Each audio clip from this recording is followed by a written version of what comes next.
What's up, gang? It's your boy 𝐏𝐧𝐠 𝐏𝐨𝐝 alongside SJ. and we're down in, what's the name of this place? Narrow.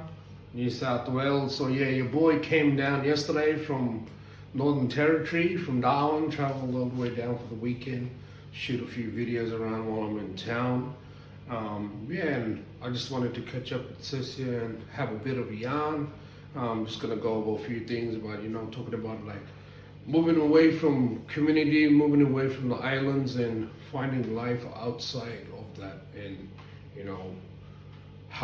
what challenges I had to go through, what were the preparations leading up to moving away and all that. And so we're just gonna have a yarn about a lot of those, and yeah, it's just gonna be a nice quick yarn. Unfortunately, I don't have enough memory on my phone, so yeah, that's how we're gonna roll. Well, yeah, kick off with SJ. For many years ago, like me and SJ, we go way back. Back in the good old days when I used to get a phone call from Danley, from Eru, so SJ from Eru. I would just let him introduce himself first before we have a yarn. Hi everyone, I'm SJ. Like Roy said, we go way back from Darnley. Yeah, I've been away from home for about 5 years or so. Yeah. As we mentioned it, go way back. I used to get phone calls from Darnley, like later or the night. Landline in my uncle's house. So his phone guy was the answer session. This guy, that was the time like us boys used to perform to me and the other brothers. So 𝐶𝐶 are really close to me, and big bro they be random fire. So we've always been in touch with each other throughout the years.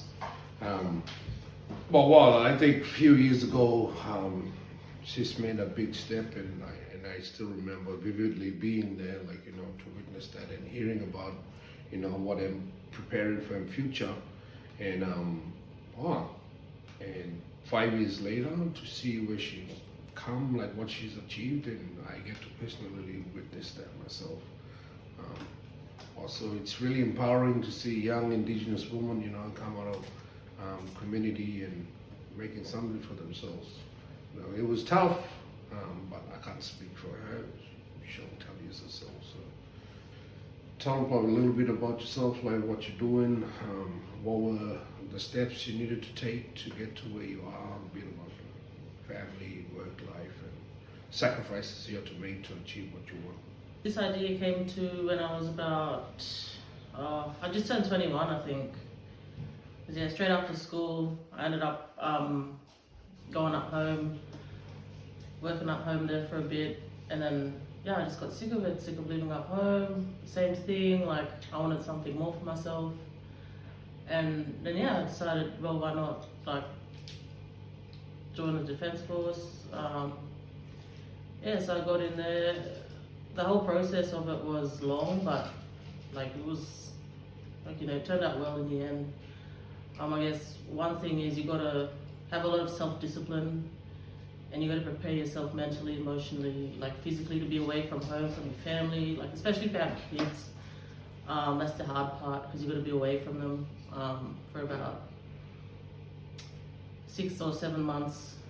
But I'm fortunate enough to have such a good support system behind me, like my family, like my parents, grandparents. Just all of them come through, and that's what sort of helped me get through, because you move away from home, you get stuck, and you sort of sit there and you think, oh, what am I doing? But you got to tough it out and remember why you're down here and why you wanted to move away, because you wanted something new for yourself. But it's been good. Kicked a lot of goals along the way. Met some good genuine people, made heaps of friends. So I've got my family away from home down here as well, at work. I think I know more people down here in Narra, than up in Sydney or over at 𝐵𝐺𝐺 when I was there. But as long as you put your mind to something, I guess you'll get there. And it's really up to you, it's what you put in. What is something that a highlight for you so far in your career? What's the biggest moment for you, or something that you cherish the most? Well, to be honest, one of my highlights is being able to, go away, and then, you go to Darwin and you bump into people there, and, it's family. So shout out to Balapaya for making, that trip worthwhile. Bro took me everywhere, who knew? And, got bro there, Agus, and sis there, Maggie. Yeah, small tourist mode. All the fams there, got to meet up with Bala Nate. Unfortunately, this one here was away at work, so, couldn't be there with all of them, but... Thought I got my bike. Birthday mode. But yeah, that was one of my highlights there. Got to spend time with bro there, family up there. Went around. Darwin has a lot to offer, eh? By far one of the best places that I've been in Australia while on deployment, I guess. But yeah, it's been good. It's been fun. What about since graduating and joining up with the defense, your first trip back home? What did that feel like? Going home, not now as a CV, but as a defense member.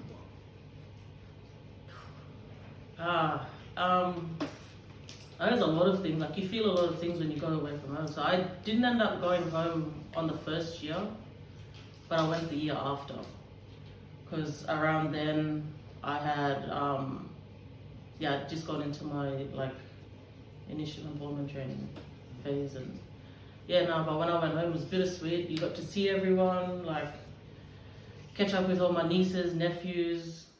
Being away from home really does a number, eh? You don't realize that, they grow and they don't stay the same. So I was expecting, my little niece to be not crawling and shit. But, she was walking by the time I got home. So yeah, it felt good to see grandma, granddad as well. Yeah, no, it's bittersweet. Got to go cray diving, did a bit of fishing, reef walking with the family. Ended up having bonfires on the beach. Yeah. Let's tell you one story about just before Sis left to join defense. It only feels like, it was only last year or the year before, but this was almost 20 years ago. 5 years ago. Yeah. Where at the time, I was going through some personal stuff, and I was sleeping in my car. I was kicked out from the house, put it that way. A bit of dramas with the missile, and so I was sleeping out of my car, which I didn't have a problem with. Book a hotel or whatever, and then Sis came to the rescue and put me in a hotel for 2 nights, I think. Got to hang out with the crew and whatnot, and she was really worried about me, my mental state at the time. I'm a bet I'm all good. As long as for a man, when you're from NPA, dog is not a man's best friend. Toyota is your best friend. So I really didn't care, because I had my Toyota. That was my house. That was my wheels. That was everything to me. So I was all good. But just little moments like that, you really cherish, and you're grateful for it. That was just before, at that time too, Sis was talking about, joining up. She was really being serious about it and committing to it, and then, from that point to here, 5 years later, talking about all the goals through what she wants to achieve within the time, for personal development and also for professional development, for herself, for kids, for the family, and for, just for the work, for the line of work that she does. So yeah, it was good to see that, coming up 5 years later, and we always have a yarn about where she wants to go and how long she wants to stay in, and where she still sees herself in the next few years. So it's good. Yeah. So, is there anything that you want to give, because what I'm all about on my page is all about empowerment, empowering our people, inspiring people that are like inspiring people that are aspiring to be things and become things, and showing them that, you know, we come from humble beginnings. We come from the same backyard where you come from. We come from the same struggles, but you know, we put ourselves in a position where, you know, where when the opportunity presents itself, we grab it with both hands. But it's all up to you at the end of the day. So I guess my question for you is, what are some things that you want to leave here tonight to give to other young Indigenous ladies out there? Not even Indigenous, but to any young ladies out there, and young mums. If you're a single mom or just a young mom, you know, the young family, what's some of the things that you'd like to?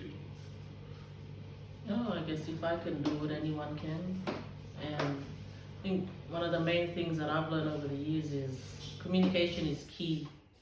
So whatever you wanna, you know, get out there, or you know, you put yourself in a position where you want to chase after your goals and stuff, you got to be, yeah, like clear and concise with what you say, how you say it, and yeah, just really back yourself for what you want to do, so then, you know, you can go out there and really have that sense of purpose to chase after it, I guess. Yeah, like, yeah, anyone can do it.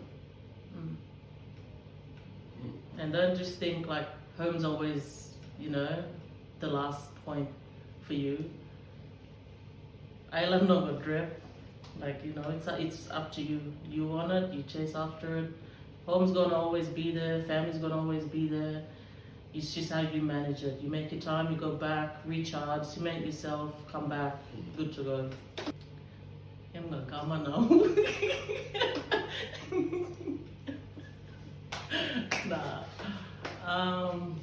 Something. Oh yeah. So actually, we should tell them a bit about tomorrow's trip. Yeah. What we got planned for the next few days? Yeah. So the next few days, we're gonna take Bro here out to Point Perpendicular, Chinaman's Beach, Hines Beach. We're gonna go out pretty much to all the beaches there is out here in Nowra, and then we're gonna go up, have a look at some of the waterfalls and lookouts. So stay tuned for that, and we might do a bit of a food review around town here. Maybe duck up to Sydney, follow the white lines, you know, get some stuff here and there, and do a bit of food review. Yeah, man. Some hours, have the nightlife out. Hopefully we get to watch the Bulldogs and Penrith games this weekend. Oh yeah. My nephew Tolfa Nate is obviously a big Bulldogs fan, so this whole trip was in other ways to rub it in his face that I was going to be there in person, and he's not.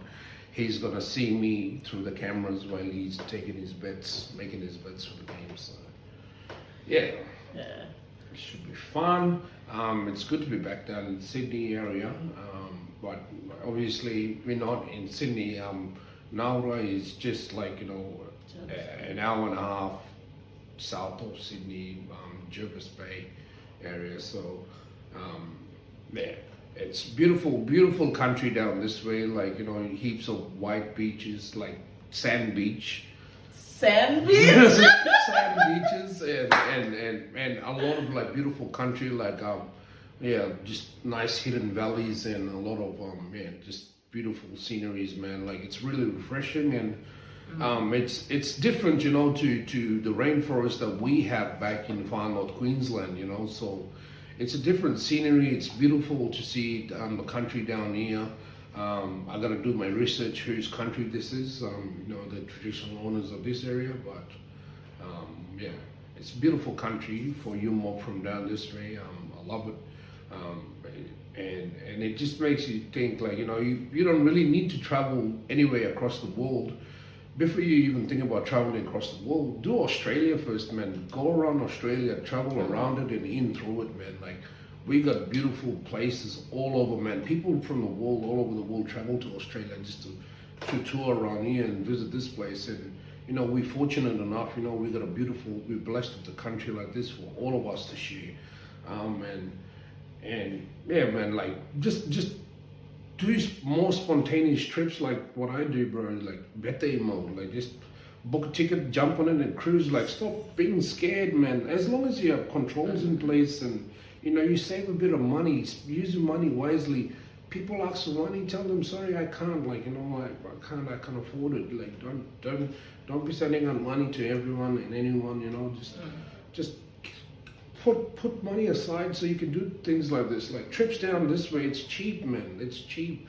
Like getting up north is more expensive than coming down this way. That's why I choose traveling anywhere across Australia or even internationally than going back home, because going back home, that one trip home, I could be traveling to halfway across the world for that price. So it's not really worth it. But but it's definitely worth it, if you want to get out and about. Like instead of traveling to Cairns all the time or Brisbane, like that's so boring, bro. Like bro, the hate on Cairns right now. No, Cairns is Cairns, man. Like nothing changes there, it's just Cairns. Oh, I reckon it's just the people you hang around.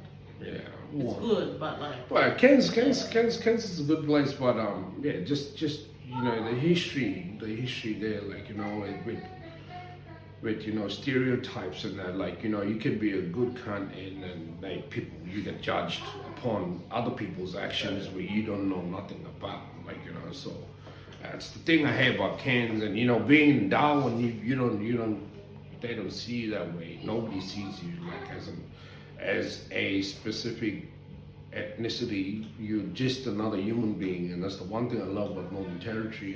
And same thing down like in Sydney and that too. Like, man, people don't care about who you are, what you do. They just walk past you. You are who you are. Whereas up there, it's smaller, really small communities. Everybody knows each other, like smaller cities. And one person fucks up and paints everyone the same. So that's my hate on Cairns anyway. But it's a beautiful part of the world. Just the environment itself, in the communities up there in Cairns is just something that needs to be done about it. Like with the youth crimes rising and all that, and I think it all comes back to discipline. Not only discipline, but the education.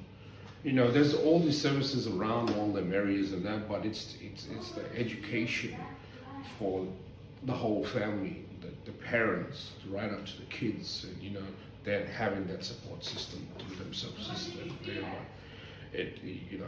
It's a bigger thing to talk about. We'll probably say that for another time, for another year. Yeah. Okay. Bro, story time. Like real time. Anyways, I'm not gonna name places or who was involved, but just for privacy purposes. So we went up swimming, one of the swimming holes up there in Cairns, or just outside of Cairns, and my sister and I went, first time, our families are brothers, uncles, aunties, they've all been there, but I haven't, so, I was like, let's go, chuck food in the car, whatever, and we just cruised. And anyways, we got there, and, I was walking up the hill, whatever, and then we started to hear yelling, and I looked at my sister and I was like, what the fuck? Like, what's happening? Anyway, as we cruise, run up, boom. Everyone's like waving, because we're coming up and like, they're in the swimming hole, they're like, help, help. We're like, what the fuck is happening? Like, bro. Anyways, cruise over, we're like, oh, what's up? Like, you all good? And they're like, oh, we can't find our mate. And I'm okay, like, what? We can't find our mate. And I was like, oh, what happened? And then they're like, oh, he's down there. I was like, bro, for privacy purposes, his name's Mike. We'll call him Mike. So he was trying to look for Mike. And I was like, oh, just go at an angle, bro, because if you try and go straight down, you're not going to get him. So they went down, got him, came back up. Mans was under the water for 5 minutes. 5 minutes. And I was in my head, I was like, bro, gone. Like, you're watching everything happen, everything's happening so fast. Next thing you know, cop cars pull up, ambos, the whole scene, like, was scary. And like, I guess the takeaway point from that is like, don't sell yourself short. Be careful, be respectful of, you know, places that you go, because you don't know, like, they've got a special, you know. Every place has a story. Yeah, every place has a story, and you have to respect it, you know, be respectful to the land, and, you know, it goes through the proper process. But yeah, and, you know, that day changed my life. Like, seeing that happen, seeing, you know, someone's just like that. That's why I never take anything for granted. I wake up, I make the most of every day, like, whether it be at work, bro, with my kids, my family, my friends, like, I'll make the most of it, because I've, you know, things like that, like, I hope no one ever, like, experiences what I've experienced. And mind you, this was a week before I enlisted. So mentally that would have been challenging, you know, being traumatized by that and then going through the pressure down in recruit school and service.